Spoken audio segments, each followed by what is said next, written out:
What is up, space pirates? This is your Admiral, the ever-charming Dr. Disaster, and predictably, the mainstream media is now swooping in to save The Witcher Season 4. Netflix must have turned on the bat signal because several positive reviews came pouring in on Rotten Tomatoes in the past few days to give Season 4 of The Witcher just enough to hit 60% and no longer have a Rotten Critics score. Here I come to save the day. Of course, as you can see, the negative reviews from regular people, as opposed to the bought and paid for journalist class, those negative reviews keep pouring in, leaving the show at an abysmal 21% audience score. Of course, that hasn't stopped the journalist class from writing shit like this article here, claiming that Season 4 has been a big winner and celebrating the showrunner for her brilliance. And what is the basis for this claim that supposedly it's a big winner? Well, apparently the show made the top 10 most streamed shows on Netflix itself right when it released, a time I might add when there was no other noteworthy release to compete with it.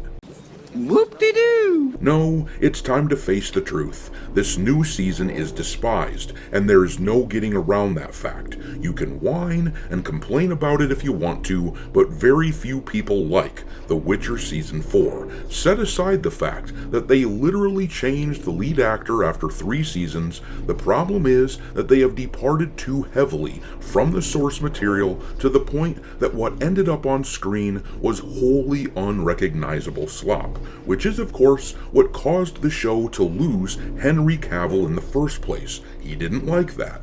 Well, it turns out that regular people don't like that either. They aren't particularly interested in seeing progressive shitlib activists spin a narrative and put their own mark on a beloved story. The Netflix crew clearly believes they're smarter than everyone else, but in truth, this is what they look like as they butcher the Witcher series. And that brings us to the video game.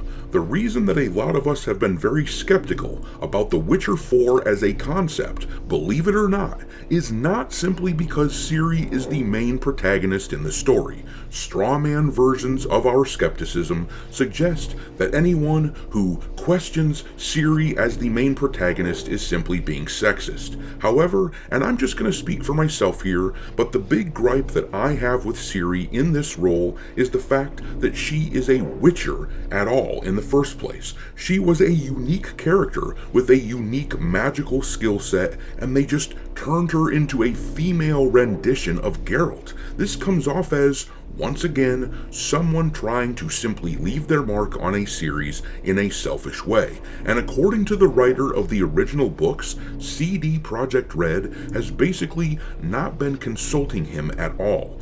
This is the sort of development that has a lot of us going, "Oh no, not again."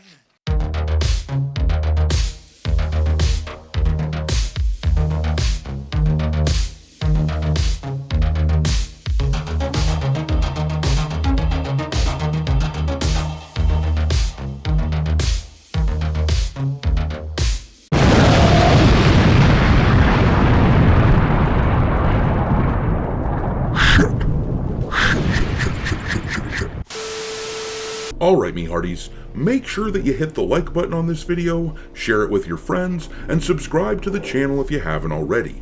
I've had a lot of people tell me that they have been unwillingly unsubscribed to the channel, so make sure you look into that, and also, don't forget to follow me over on X, where my handle is Dr. Disaster1, and if you want to help keep the lights on, consider becoming a member of the channel for as little as $5 per month.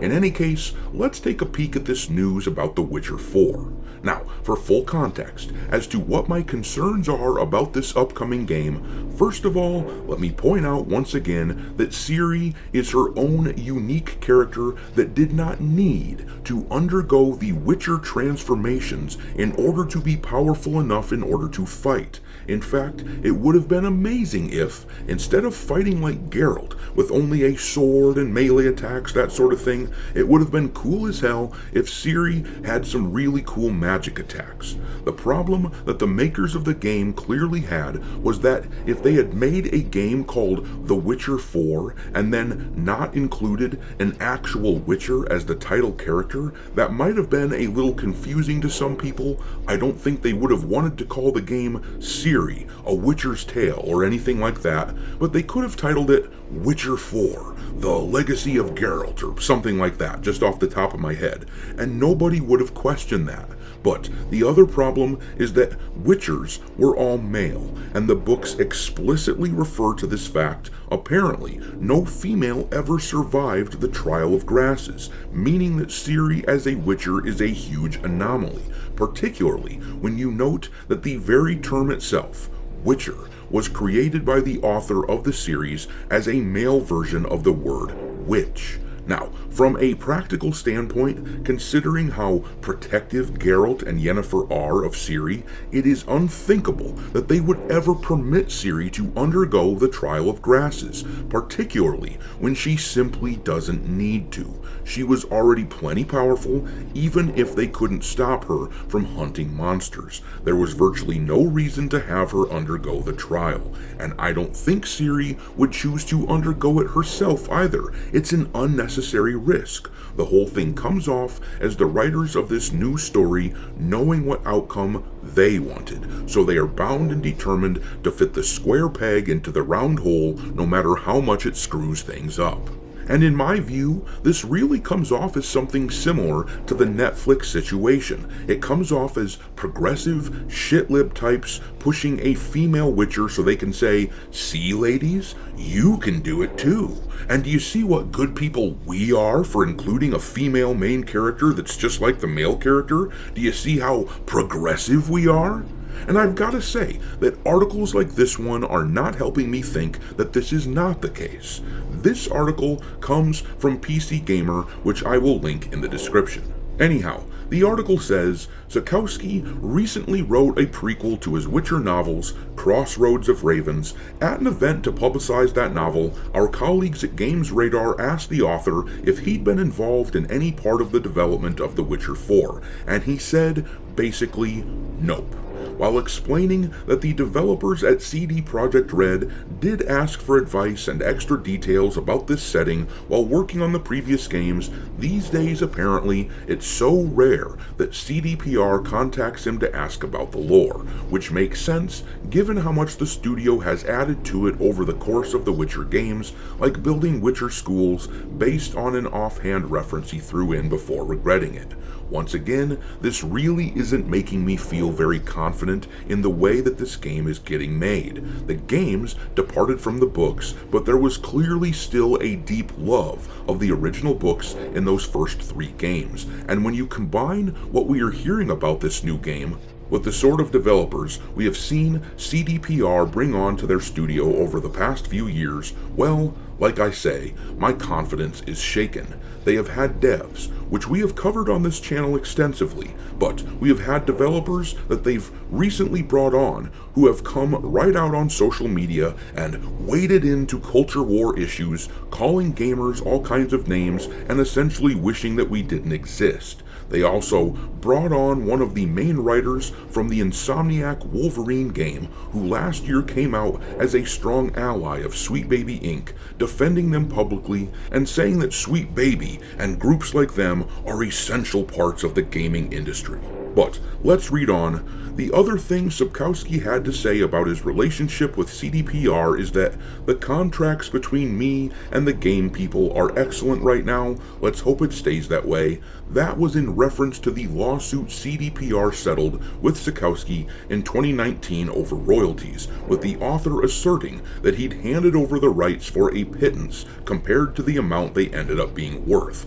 So that is worth pointing out. The fact that maybe the reason they are talking less is because of some sort of residual bad blood stemming from the lawsuit. On the other hand, they settled it, and it sounds like Sapkowski got a good chunk of change and he's content now, so you would think that they would use him as a reference if they were serious about not completely branching off into La La Land like the Netflix show. This really gives me an unsettling feeling about about this game. It's especially bad when you see the design that they initially had for Ciri in the trailer that they released last year, with the weird high cheekbones that were unlike the character model that we initially got in The Witcher 3. Sure, Ciri is older now, but cheekbones don't change like that. It came off as CDPR doing the whole ugly female character thing that the rest of the industry has become known for recently. That being said, the most recent images of the character ever since have actually made her look as though she's been improved, but not everyone is convinced. It will be interesting to see how all of this plays out though. To be clear, I want this game. I want it to be awesome. I want another great Witcher game, but I have a really bad feeling that we will see something similar to the Witcher Netflix show rather than a continuation of what we've had in the game series. But I'm gonna leave it there. What do you make of CDPR not really consulting the writer of the books? Drop your thoughts on The Witcher 4 into the comment section and we will talk there. Thanks for watching me, Hearties. If you haven't already, your Admiral is inviting you to subscribe to the channel and become a part of the crew. Life as a space pirate may not be glamorous, but there's always plenty of booty.